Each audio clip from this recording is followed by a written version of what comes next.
Latest episode দেখুন একদম add free. তিতির কি হয়েছে? তুমি কেন এরকম করছো? তিতির তিতির প্লিজ কেঁদো না, তুমি আমার কথাটা শোনো। তোমার মা কিন্তু একদম ঠিক কথা বলেছেন, আর দেখবে সত্যি সব আস্তে আস্তে ঠিক হয়ে যাবে। প্লিজ তিতির কেঁদো না। তিতির, তিতির কি হলো? ওঠো ওঠো।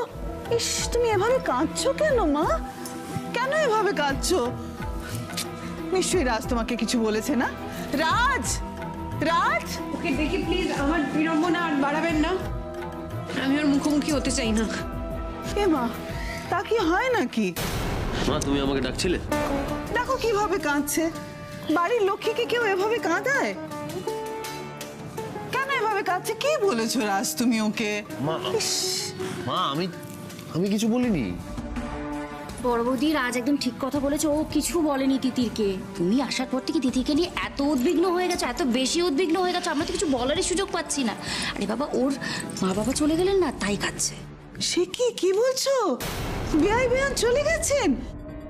বিআই বিয়ান চলে গেলেন, তোমরা আমাকে ডাকলে পর্যন্ত না? বিআই বিয়ান কি নিশ্চয়ই কিছু না খেয়ে চলে গেছেন, তাই না? কি শ্রেয়া, ওরা না খেয়ে চলে গেছে? হ্যাঁ মানে আমি বলেছিলাম, কিন্তু ওনারা খাননি। ইস, কি অবস্থা! ছি ছি ছি। তিতির, তোমার বাবা মা চলে গেছেন বলে তোমার মন খারাপ না? মন খারাপ করো না মা, মন খারাপ করো না। বাবা মাকে তো যেতেই হতো বলো। তুমি এখানে দেখবে, এখানে তোমার আস্তে আস্তে ভালো লেগে যাবে।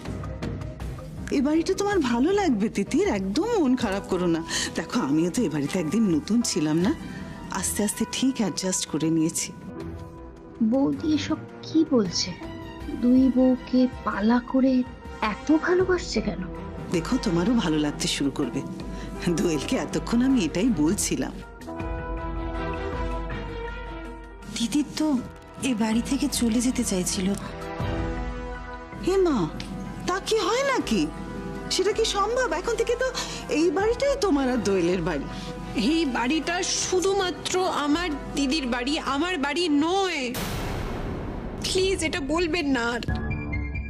রাজ, রাজ দেখো না, আমি কত করে বোঝানোর চেষ্টা করছি। তিতির তিতির বুঝছেই না, ওর কান্নাই থামছে না। তুমি ওকে বোঝাও না রাজ, একটু বোঝাও না বাবা। যা, একটু বোঝাও মা, বোঝাও বাবা, যাও। আমাকে কারোর কিছু বলার দরকার নেই। ব্যাস, ঠিক তো। কারোর কিছু বলার দরকার নেই। আর প্লিজ তুমি আমাকে মা তোমার অবাধ্য হতে আর বাধ্য করো না, প্লিজ রিকোয়েস্ট করছি আমি তোমাকে।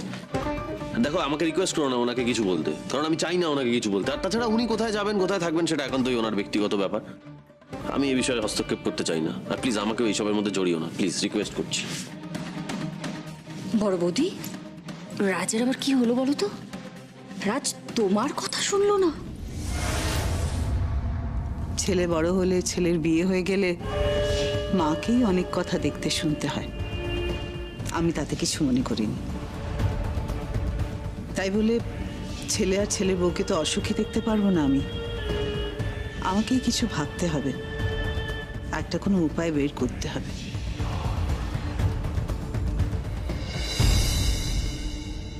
তিতির, তোমাকে সুখী রাখার দায়িত্ব এখন থেকে আমার।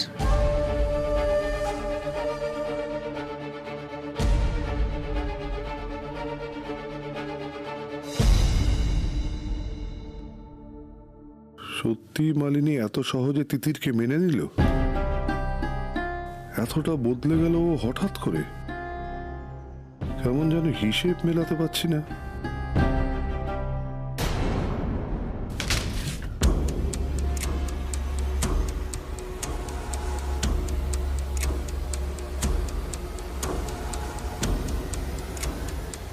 কিসের হিসেব মেলাতে পারছো না তুমি সুজয়?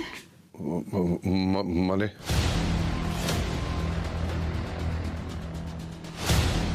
হিসেব মেলাতে না পারলেই তুমি মুখ গোমড়া করে এভাবে ঘরে এসে বসে থাকো। মালিনী, একটা সত্যি কথা বলবে? তুমি কি সোমরাজ আর তিতিরের বিয়েটা মেনে নিয়েছো?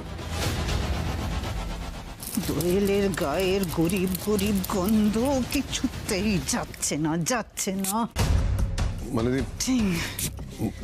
বলো না, তুমি কি তিথির আর সোমরাজের বিয়েটা মেনে নিয়েছো? কেন? রাজ বুঝি আমার ছেলে নয়? আমার সৎ ছেলে হলেও আমি তো নিজের ছেলের থেকে বেশি ওকে আগলে মানুষ করেছি। ও বিয়ে করে সুখী থাকবে, আর আমি মানব না কেন? সুজা, তুমি বুঝি আজকাল সবেতেই আমাকে সন্দেহ করছো? না, তা নয়। তাহলে তাহলে তুমি কি বলতে চাইছো সুজয়? আমি সংসারের প্রতি কোন কর্তব্য করিনি বলো তো? আমি তো চিরকাল সংসারের প্রতি কর্তব্য করেছি, চিরকাল করে গেছি।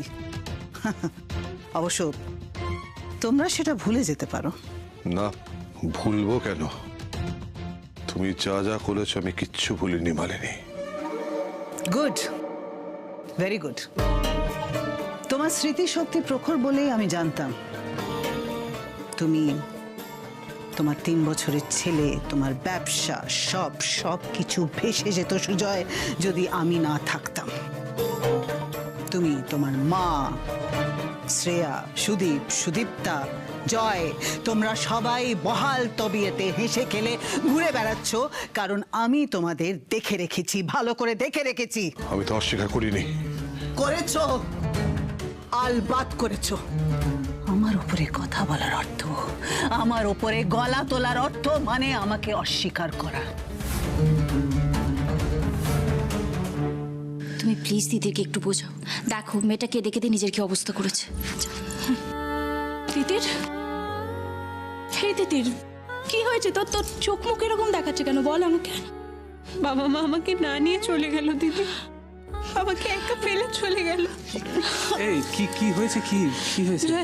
বলছি শোনো না, তুমি একবার মিস্টার ব্যানার্জিকে ডেকে দাও না, আমার খুব জরুরি হ্যাঁ, আমি কথা এক্ষুনি আছে। ডেকে দিচ্ছি, প্লিজ কেঁদো না। এই কাউকে ডাকতে যেতে হবে না। কি হয়েছে আপনার? কি বলতে চান বলুন, যেটা বলতে চান ক্লিয়ার করে বলুন, আমি শুনছি, বলুন। শোন, মাথা গরম করিস না। বৌদি কিন্তু না কাকাই, 1 সেকেন্ড দাঁড়াও। ও যেটা বলতে চায় সেটা ওকে বলতে দাও। আমি কোনো কাজকর্ম করতে পারছি না, সবটা লাটে উঠছে। আমি ব্যবসার কাজে মন দিতে পারছি না। বোঝার চেষ্টা করো তোমরা সবাই, প্লিজ আপনি বলুন। আপনি আর আমি কেউই তো এই বিয়েটা মানি না, সেটা তো সবাই জানে। আপনি আমাকে এই বাড়ি থেকে বের করে দিন। ইয়ার কি হচ্ছে নাকি? আমি কেন আপনাকে বের করে দেবো? শুনুন, আপনার যদি চলে যাওয়ার ইচ্ছা হয় তাহলে আপনি নিজের ইচ্ছেই চলে যান। আমি আপনাকে বের করে দিই আর তারপর আপনি বলুন যে আমি আমার মায়ের কথা শুনে আপনার উপর জোর খাটিয়েছি। জোর আমি আপনার উপর খাটাইনি, উপরন্তু আমি আপনার জন্য আমার মায়ের কথার অবাধ্য হয়েছি। আমার জন্য? আপনার মা আমাকে এখানে থাকতে বলে চলে গেলেন বলে? কি বলছেন? আমি এখানে আসতে চাইনি, সেটা আপনিও জানেন, সবাই জানে। এখানে একটা ঘটনা ঘটেছে, সেই জন্য আমি আসতে বাধ্য হয়েছি। কি ঘটেছে, কেন ঘটেছে, সেই নিয়ে আমি আর তর্কে যাচ্ছি না। দেখুন, আমি কিচ্ছু চাই না, আমি শুধু এই বাড়ি থেকে চলে যেতে চাই। আপনি প্লিজ আমাকে এখান থেকে তাড়িয়ে দিন, প্লিজ। আমি আপনাকে তাড়িয়ে দেবো আর তারপর আপনি থানায় গিয়ে আমার নামে রিপোর্ট করবেন। আমাকে এতটা গায়ে পড়া মনে করবেন না প্লিজ। আপনার সত্যি মনে হয় এটা আমি করবো? আমার মা আমাকে মাথার দিব্যি দিয়েছে, সেই জন্য আমি স্বেচ্ছায় এই বাড়ি থেকে বেরোতে পারবো না। তিতির, কি বলছিস তুই এসব? হ্যাঁ দিদি, মা আমাকে মাথার দিব্যি দিয়ে গেছে, আমি জানি এই বাড়ি থেকে না। মিস্টার ব্যানার্জি, আমাকে এই বাড়ি থেকে বের করে দেওয়া ছাড়া আর কোনো উপায় নেই। আপনি যদি আমাকে এই বাড়ি থেকে বের না করে দেন, আমি যদি নিজের ইচ্ছে এই বাড়ি থেকে বেরিয়ে যাই, তাহলে আমাকে আমার মায়ের... দেখুন, আপনি তো বলেছিলেন, বলুন, আপনি মেয়েদের এইভাবে বিপদে ফেলেন না। আমার এইটুকু উপকার করুন প্লিজ। আপনি যদি আমাকে এই বাড়ি থেকে বের করে দেন, তাহলে আমার মায়েরও কথার খেলাপ হবে না, আর আমিও এই বাড়ি থেকে চলে যেতে পারবো। আমি আর পারছি না। আপনি দয়া করে এই বাড়ি থেকে আমাকে বের করে দিন। কি ছিল তোমাদের? কি ছিল তোমাদের? তোমাদের শুধু একটা বাড়ি ছিল, একটা বড় বাড়ি। তোমাদের সব কিছুর খেয়াল আমি রেখেছি। মায়ের ওষুধ থেকে শুরু করে পুজোর ফুল সব সব সব কিছু যেন সময় মতন জোগাড় হয় সেটা আমি খেয়াল রেখেছি। সুদীপ তার বিয়ে দিয়েছি আমি, তোমার বাচ্চার খেয়াল রেখেছি, শ্রেয়াকে বাড়ির উপযুক্ত বউ করে তুলেছি, কোনটা করিনি আমি? এখন এই সমস্ত কথা উঠছে কেন মালিনী? উঠছে কারণ তুমি, তোমার মা, তোমরা কৃতজ্ঞতার ভাষা ভুলে গেছো। তোমরা এখন গলা তুলে কথা বলছো আমার সঙ্গে, আমাকে প্রশ্ন করছো তোমরা। আমি কেন বিয়েটা মানছি না সেই নিয়ে আমাকে কোণঠাসা করছো। আমি কাল রাত্রে মেনেছি বলে আমাকে বিয়েটাও মানতে হবে, তাই তো?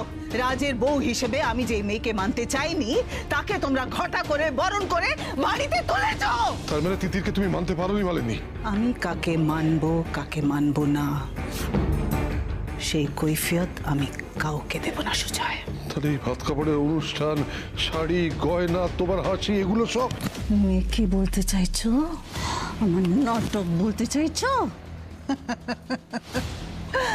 দেখেছো দেখেছো কত আমার ওপর দিয়ে যাওয়ার চেষ্টা করছো তুমি, আমার ওপর দিয়ে ভেতর ভেতর বিদ্রোহী হতে চাইছো না? কোনো লাভ হবে না সুজয়, কোনো লাভ হবে না, কোনো লাভ হবে না। আমার বিরুদ্ধে কোনো বিপ্লব ধোপে টেকেনি, সেটা ভুলে যেও না। তোমরা ভুলে যাচ্ছ আর ওই মেয়ে তিতির তোমাদের ভুলে যেতে সাহায্য করছে, কিন্তু এর পরিণাম তোমরা কেউ জানো না। মালিনী, মালিনী প্লিজ প্লিজ মালিনী, তিতিরে কোনো ক্ষতি করো না মালিনী। আদেশ দিচ্ছ? আদেশ দিচ্ছ নাকি অনুরোধ করছো? এতগুলো বছর যেভাবে থেকেছ আজ থেকে ঠিক সেভাবে থাকতে শুরু করো সুজয় ব্যানার্জি। কথা কম, মুখ বন্ধ, গলা নিচু। মা এখানে থাকলে মাকে ঠিক একই কথা বলে আমি সাবধান করে দিতাম। শুধু একটাই কথা বলছি সুজয় ব্যানার্জি, অতীতটা ভুলো না। কোন অতীতের কথা বলছি আশা করি সেটা তোমাকে বুঝিয়ে বলতে হবে না। এসো এখন।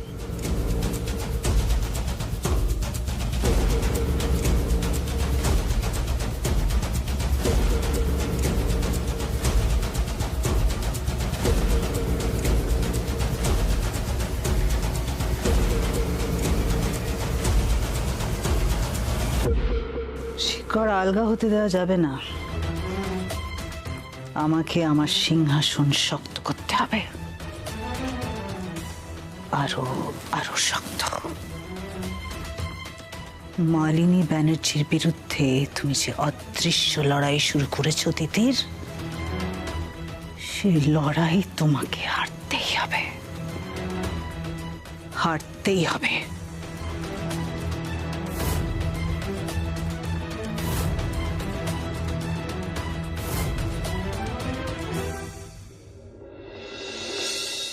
কি আশ্চর্য, আমার উপর কেন আপনাকে নির্ভর করতে হচ্ছে বেরিয়ে যাওয়ার জন্য? কেন? তিতির বসু, আপনি তো কারো মুখাপেক্ষী নন। আপনি নিজের জীবনের সিদ্ধান্ত আপনি নিজে নেন, নিজে মুখে বলেছেন। তাহলে আজকে কেন আমাকে আপনাকে বের করে দিতে হবে? কেন আপনি নির্ভর করছেন আমার উপর? এই দোয়েল, তুমি বোঝাও তোমার বোনকে, বোঝাও। তিতির, তিতির তুই কেন এরকম করছিস বলতো? তুই জানিস না তিতির, মালিনী ম্যাডাম আমাকে কতটা ভালোবাসা দিয়েছেন।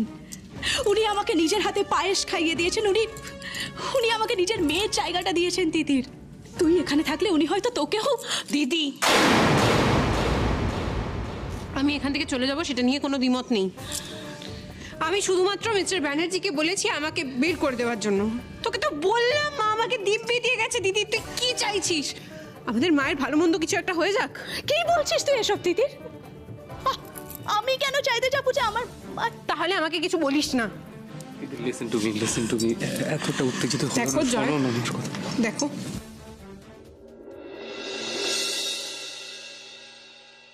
আমার দিদিটাকে ভালো রেখো। আমি জানি তোমরা একসঙ্গে খুব সুখে থাকবে। পারলে তোমার দাদা ভাইকে একটু বোঝাও না প্লিজ, প্লিজ। দাদা ভাইকে বোঝাবার মতো সময় এখনো জয়ের আসেনি। আপনার যদি চলে যাওয়ার হয় তাহলে আপনি এমনি যান। আর আপনাকে কেন আমার উপর নির্ভর করতে হচ্ছে বলুন তো? কেন? প্লিজ আপনি এমনি চলে যান, আমার না ভালো লাগছে না এসবের মধ্যে। প্লিজ দেখুন মিস্টার ব্যানার্জি, আপনাকে বললাম তো আমার মা দিব্যি দিয়েছে আমাকে, আমি এখান থেকে চলে যেতে চাই, প্লিজ আপনি আমাকে বার করে দিন, এরকম করবেন না প্লিজ। রাজ,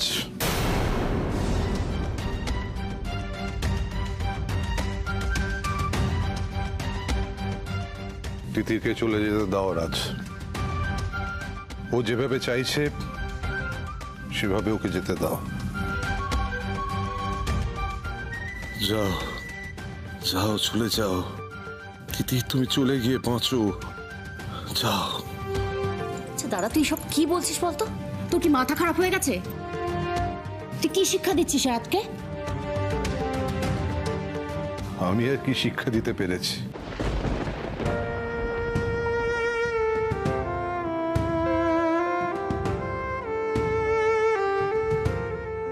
যাও মা, নিজের জীবনটা নিজের মতো করে বাঁচো।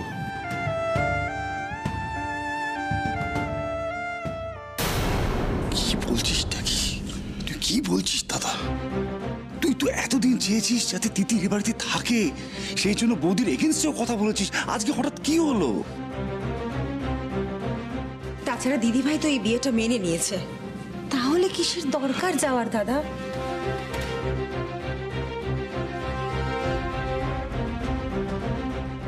মানেনি, কিচ্ছু মানেনি মালিনী।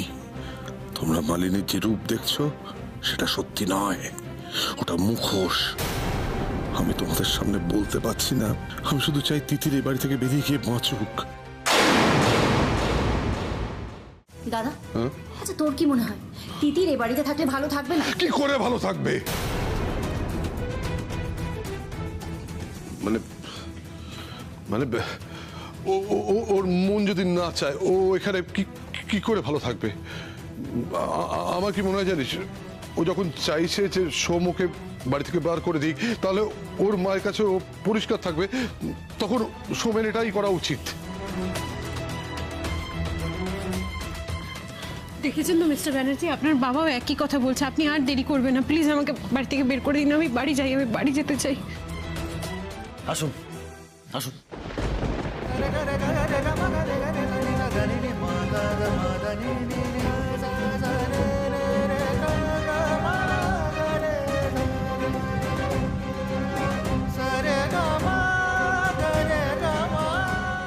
দরজা খোলা আছে, আপনার চলে যাওয়ার হলে চলে যান, এর থেকে বেশি কিছু আপনার জন্য আমি আর করতে পারবো না।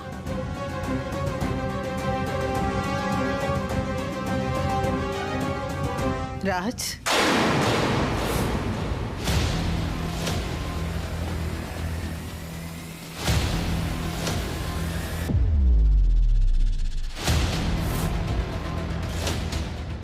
বড় হয়ে গেছো দেখছি,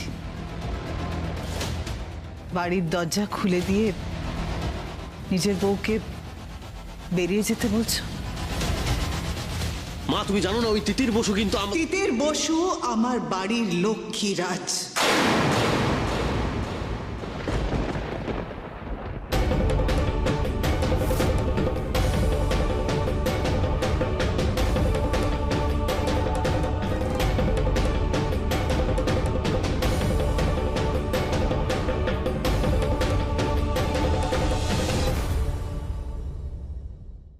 তিতির বসু আমার বাড়ির লক্ষ্মী। মা আমি তোমাকে বলছি, তুমি বুঝতে পারছো না, ওই তিতির বসু সত্যি আমি বুঝতে পারিনি বেটা, কখন তুমি দুম করে এতটা বড় হয়ে গেলে, কখন হঠাৎ করে তোমার জীবনে আমার প্রয়োজন ফুরিয়ে গেল। কি চাই মালিনী? একটু আগে উপরে বললো ও তিতিরকে সহ্য করতে পারে না, এখন আবার সবার সামনে বলছে তিতির বাড়ির লক্ষ্মী। মালিনী নির্ঘাত খুব বড় কোনো গেম প্ল্যান করছে। এই মালিনীকে আমি চিনি, সেই পুরনো মালিনী। মা তুমি এই কথা বলতে পারলে? আমার জীবন থেকে যেদিন তোমার প্রয়োজন ফুরিয়ে যাবে, সেদিন আমার জীবনের প্রয়োজন ফুরিয়ে যাবে। মা এটা তোমার মুখের কথা রাজ। আমার মুখের কথা নয় এটা। আমি কি অন্যায় করেছি তুমি আমাকে একবার বলো। তুমি আর আমার কোলে আটছো না রাজ, নিজের সিদ্ধান্ত নিজেই নিয়ে নিচ্ছ। তুমি জয়কে হাসপাতাল থেকে তুলে ঘাটাল নিয়ে গেলে, দোয়েলের সঙ্গে বিয়ে দেওয়ালে। আমার অনুপস্থিতিতে তুমি এমন একটা পরিস্থিতি তৈরি করলে যে জয় দোয়েলের স্মৃতিতে সিঁদুর পরিয়ে দিল। তোমার এত কিসের তাড়া ছিল রাজ, এত কিসের তাড়া ছিল যে আমার অ্যাবসেন্সে তুমি তোমার ভাইয়ের বিয়ে দিয়ে দিলে? মা আমি জানি তুমি এখনো পর্যন্ত এই বিষয়টা নিয়ে আমার উপর রেগে আছো, কিন্তু আমি কি করতাম বলো মা? জয় দোয়েল একে অপরকে ভালোবাসে, দোয়েলের জন্য জয় সুইসাইড করতে গেছিল, এদিকে দোয়েলের বিয়ে হয়ে যাচ্ছিল ঘাটালে, তো আমি কি করতাম? আমি সব বুঝতে পারছি রাজ, আমি সব বুঝতে পারছি, কিন্তু জয়ের বিয়ে দেওয়ার আগে তুমি আমার অপেক্ষা করতে পারতে। রাজ, যখন মা সম্মানের জায়গা থেকে সরে ভয়ের জায়গায় দাঁড়ায় না, তখন মা আর ছেলের সম্পর্কে চিড় ধরে যায়। তুমি আর জয় আমার জীবন, তোমরা আমার সর্বস্ব, কিন্তু তুমি সেটা বুঝতে পারোনি। তুমি আমাকে মিসআন্ডারস্ট্যান্ড করেছো। আমি তোমাদের সুখের অন্তরায় হয়ে দাঁড়াবো এমন খারাপ মা তো আমি নই। আমি কেন জয় আর দোয়েলের বিয়েতে বাধা দিচ্ছিলাম সেটা তুমি আশা করি এখন বুঝেছো। আমি আমাদের বংশের নিয়মের বিরুদ্ধে কোনো কাজ করতে চাই না, কিছুতেই না। সেরকম কিছু করলে আমার বুকটা ধড়পড় করে, আমার ভয় হয় তোমাদের কোনো ক্ষতি হয়ে যাবে না তো। তারপর তোমাকে বিয়ের কথা বলার সঙ্গে সঙ্গে তুমি তিতিরের স্মৃতিতে সিঁদুর পরিয়ে দিলে। আমি কি সেই মুহূর্তে তোমাকে বিয়ে করতে বলেছিলাম রাজ? বলেছিলাম কি? আমি তো সেটা বলিনি, আমি শুধু শর্ত দিয়েছিলাম। আর আমি এমন শর্ত দিলাম যে তোমার জীবনটাই এলোমেলো হয়ে গেল।